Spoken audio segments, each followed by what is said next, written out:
morning, man. Good, thank you, mate. How you doing? I just got my Where are you kitchen. at? I got my Yes. kitchen too. We're in the West. We're in Perth, Western Australia.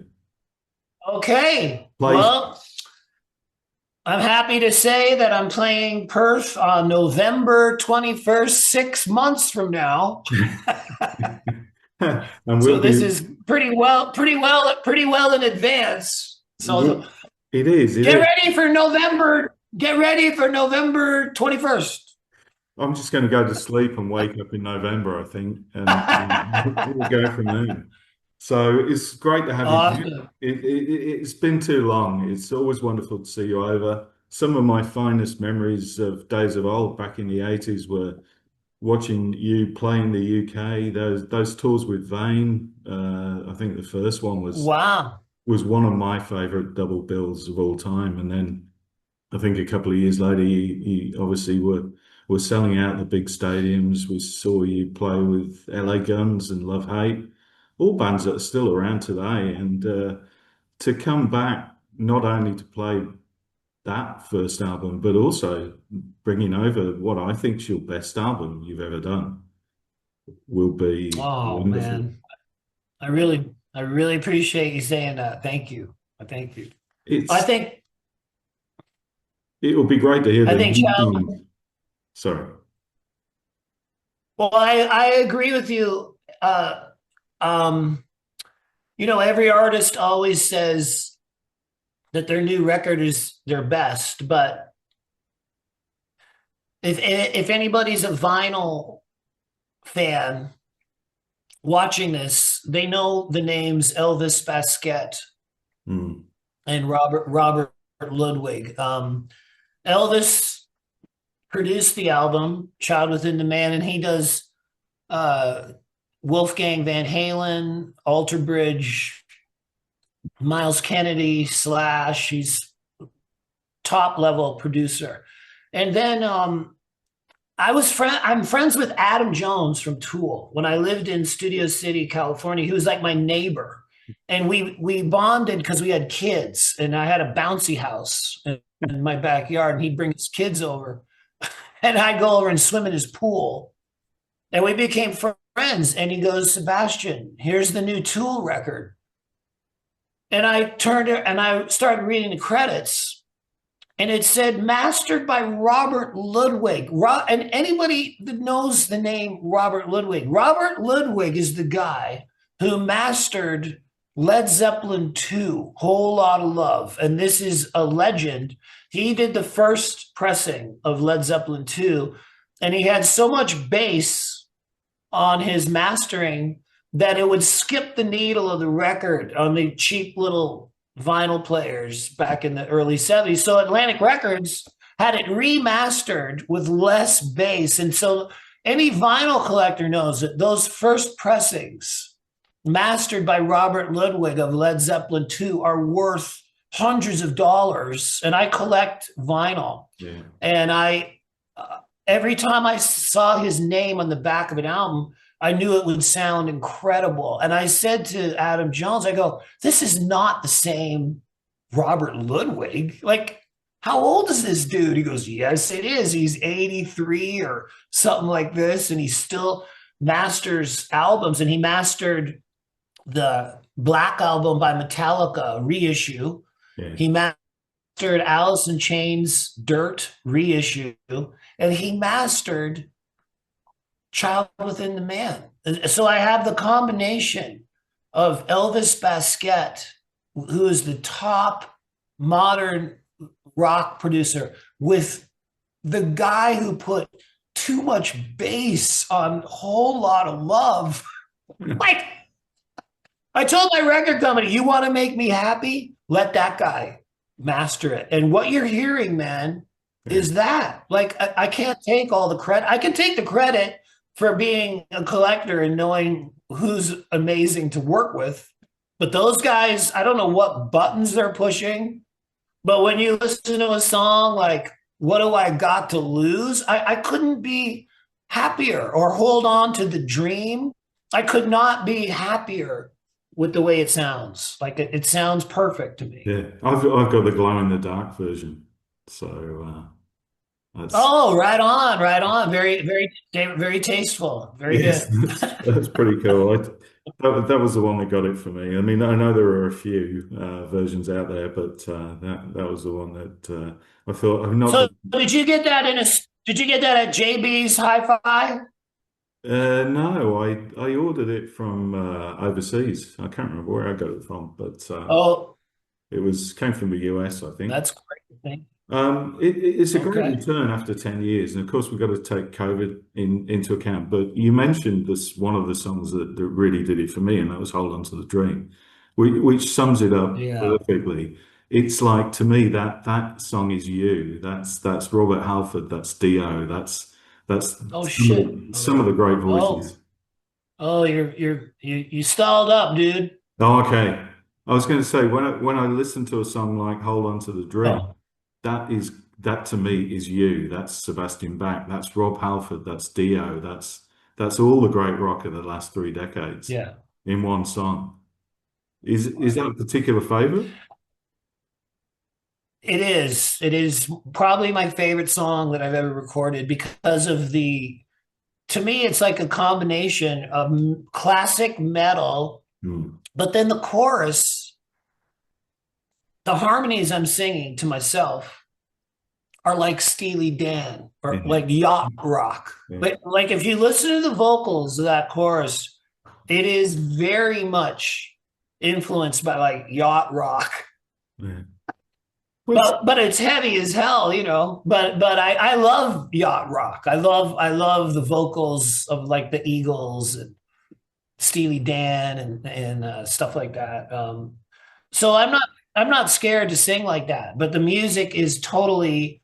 I gotta tell you that I at the time I was writing that my favorite song was Bible Black by Ronnie James Dio no, on the Heaven and Hell record, Bible Black. That was like and you know, I've always been a fan of songs that start slow and beautiful and then fucking punch you right in the head, right? Like they kick in and you're not expecting it. Like even like Monkey Business yeah. by Skid Row, that has a very slow bluesy intro and then whoa, bang! You know, and I love that. I love like that goes back to a song like Black Sabbath, Children of the Sea, Yeah. or Sign of the Southern Cross.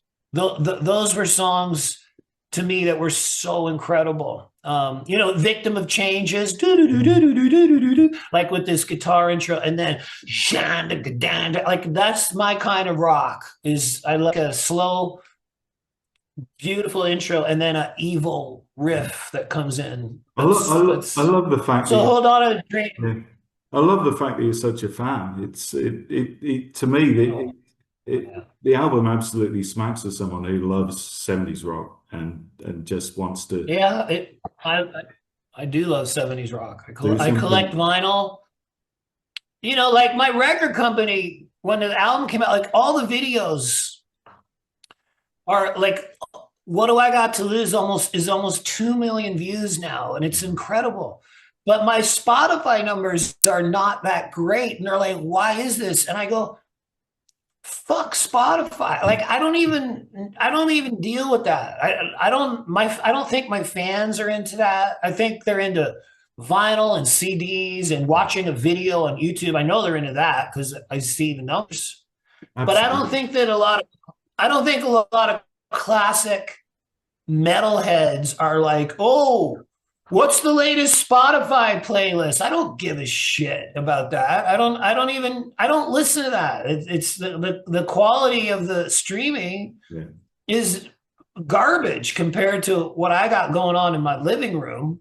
Cheers to that. I'm 100% behind you. I love someone who collects vinyl, and I've got to ask you. I mean, love the new album. Where did it start? Where did this obsession start? I know Kiss obviously is a big part of the music you love, but When did my what start? when did the real collecting start of vinyl, especially? I Oh, mean, for me, it started as a well, when I kid. was I've been a collector all my life. It actually started. with me with comic books. When I was a real little boy, I lived in Canada. We had three channels on the TV, black and white. I'm not exaggerating. People think we didn't have a color TV. We had a black and white TV in Cavan, Ontario. This is where Neil Young Yeah. grew up, Omini, like North Ontario. And so I lived through comic books and rock and roll. I would go to the store and I could get for $1 when comics were 20 cents. I could get 5. I'm really good at math. And then when they became 25 cents, I could get 4 of them. I remember going, oh man, I can only get 4 now. I remember that. But anyways, I collected comics and I met this guy, Andrew, who lived across from me, and there was a comic club, and he taught me to like put them in plastic with backing boards and really keep them in mint condition. And I still have my comics. I have Amazing Fantasy 15, the first appearance of Spider-Man. That comic was sold for $3 million. Mine's not mint condition, but I have that comic. But so then I started treating my records the way that I treat my my comics. Like I don't have bins of vinyl. I have rooms of vinyl. I have a full room right over here of vinyl. This room is half vinyl, but I got my background on. But so I started treating the vinyl records like comics, and I put them all. I have 17 copies of Kiss Alive because I'm also into hot pressing. Do you know what that is? Hot pressing, hot presses. You're looking for the best version of each record. By the way, you know who mastered this? Robert Ludwig. Thank you very much. Really? Kiss Alive. So I put my albums in the protective sleeve, and I put the vinyl back here so the cover doesn't get more ring wear. But I there's a DJ here in America, Eddie Trunk on Sirius XM, and he's one of my great friends, but he'll tell you that CDs are better than vinyl. And I will tell you that if you're having a party, right, and you're having your buddies over, and it's like you start your party maybe 4 p.m., 5 p.m., 3, 4 in the morning, if you're playing vinyl, you won't want to stop the party. You'd be like, one more record. If you're playing CDs for that many hours, they're so high-endy, I think, to me, that it's like harsh. You get ear fatigue if you listen for hours and hours and hours. But vinyl is like a warm tone that's like soothing, and I don't know. I'm not the only one who thinks this, but I think that somebody that prefers CDs is not the kind of person that listens to music from 4 p.m. till 4 a.m. But I am that kind. I am as well. I've only got one room of vinyl, but it was a for now. It was a sad day. I remember a sad day in about 1993 when you'd walk into a record store and you just couldn't get vinyl anymore. They'd stopped making it. Yeah. And that's when sadly into CDs. That's not the way it is now. I mean, now vinyl's back, man. And people go, oh, $40 for a new record. I go, no. That's not what I'm looking for. I'll go into a used record store with $100 and I'll come out with like 5 or 6 or more albums. They don't have to be in perfect shape. Like I can clean them up. I don't know if you're familiar with the whole wood glue thing. No. Do you know what that is? Tell me. No. You can repair an old vinyl record. Google this on YouTube. With wood glue. You put wood glue on an old beat up album and you let it sit overnight, and then next day you peel off the wood glue and it comes off in one sheet. and it takes all the gunk out of the grooves.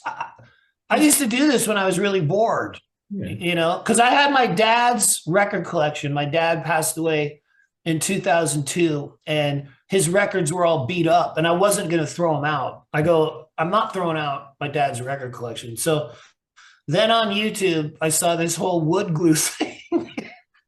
And I made like a station in my garage for cleaning records. Check it out yourself. If you have some albums that you refuse to part with, but they Yeah. sound crappy, do the wood glue on there, man. Yeah. And then you can play them and they sound good. I've got some of my dad's that are pretty beat up, but they're like There you 60s, go. they're classics. So I Yeah. can't let them go. But I'm going to try that. Thank you so much for that tip. Go on YouTube and go put in vinyl wood glue, and you're going to be like, oh, wow. I know we're tight for time. If I could just ask you for one more thing, just just a shout out, basically, to come down to Frio Social and see you on the 21st, I think. Okay, November 21st. Two times ago, we played Perth. It was with Guns N' Roses at Burswood Stadium with 50,000 people. And I have that show professionally shot on, I have it pro shot. It's an incredible video. Like that night in Perth was legendary. Yeah. And I know that venue's gone now. Yeah. So this video is probably pretty rare to have a full concert from there. Then we came back, my solo band, and we played the Burswood Theater. Yeah, I was there. Which I think is gone. No, so I'm not familiar with the Frio Social, but hopefully they can handle all the people that came to Burswood Stadium. It's a bit smaller. It's a lovely old. It's like it plays mainly blues bands. It's got a fantastic sound. It's like Good. It's almost a vinyl sound, Sebastian.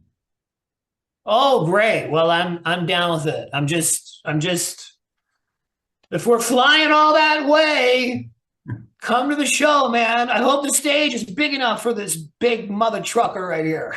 It is.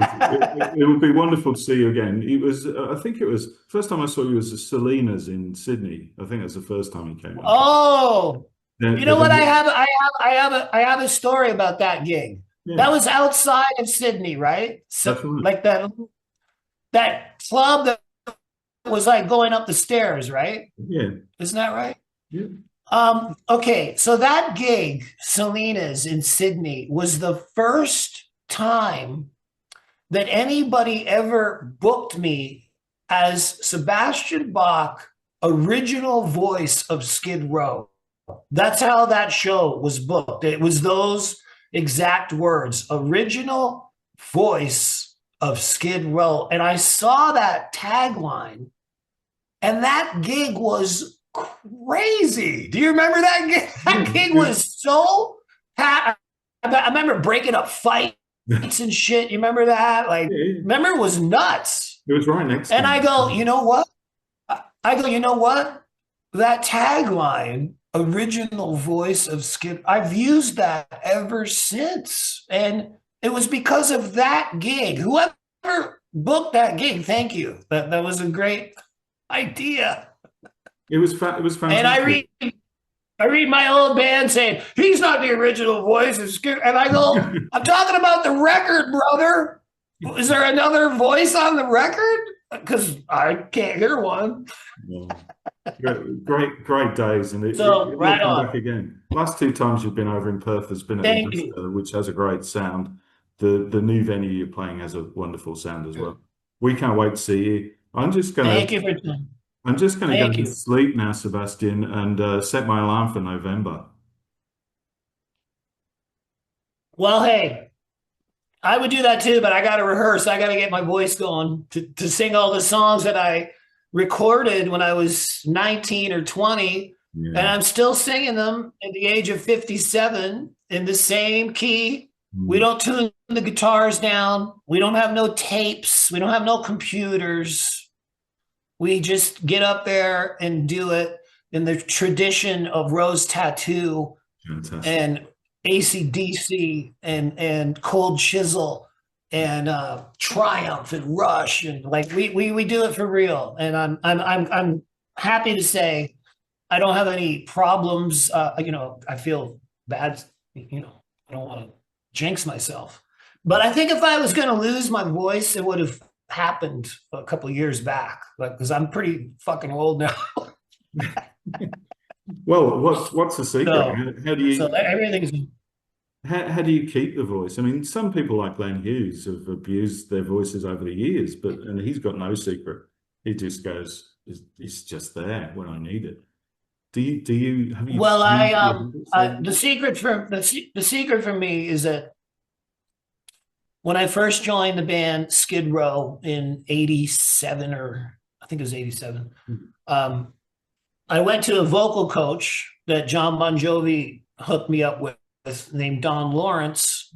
And Don Lawrence would make us record each vocal lesson on cassette.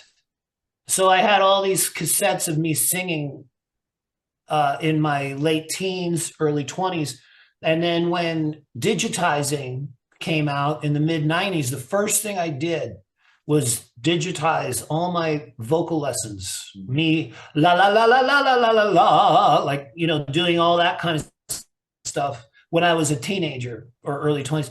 So nowadays, every time I sing, every time I sing, an hour before the show or the recording session, I will go do one of these lessons that's me at the age of 19. Wow.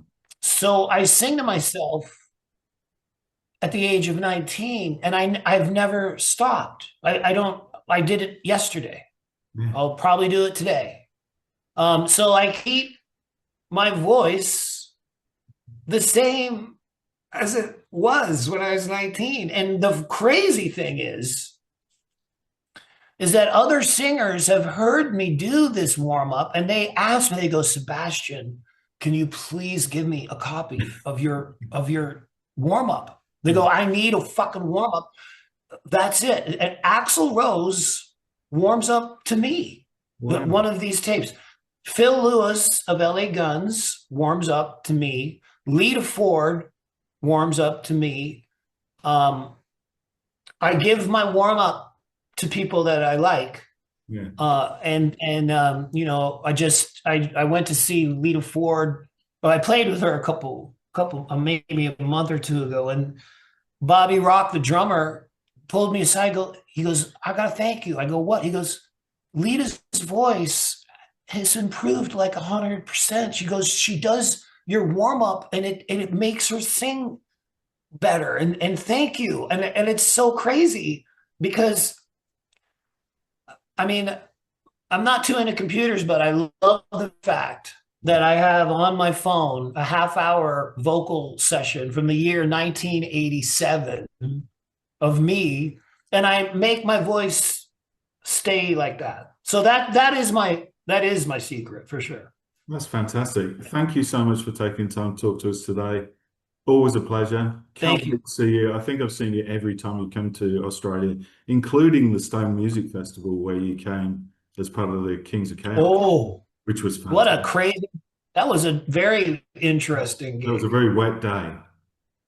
Yeah, with Van Halen, man, and Yeah. Aerosmith And and Aerosmith. Cold Chisel. Yeah. Yeah. Perfect. Take care, All my right, friend. brother. Stay safe. Great talking to you. You too, Let's man. hang out when I come to Perth. Yeah, let's do it. Take care, my friend. Sounds good. Take me to a record store. Take me to a record store. I've got two fantastic ones you'll love. I will be there. I will come with you. I will definitely. One of them's just like this room and it's just full of vinyl. I want all the old Kiss stuff from Australia. That's what I Let's want. go. Take care. See you Okay. soon. All right, buddy. Good talking to you.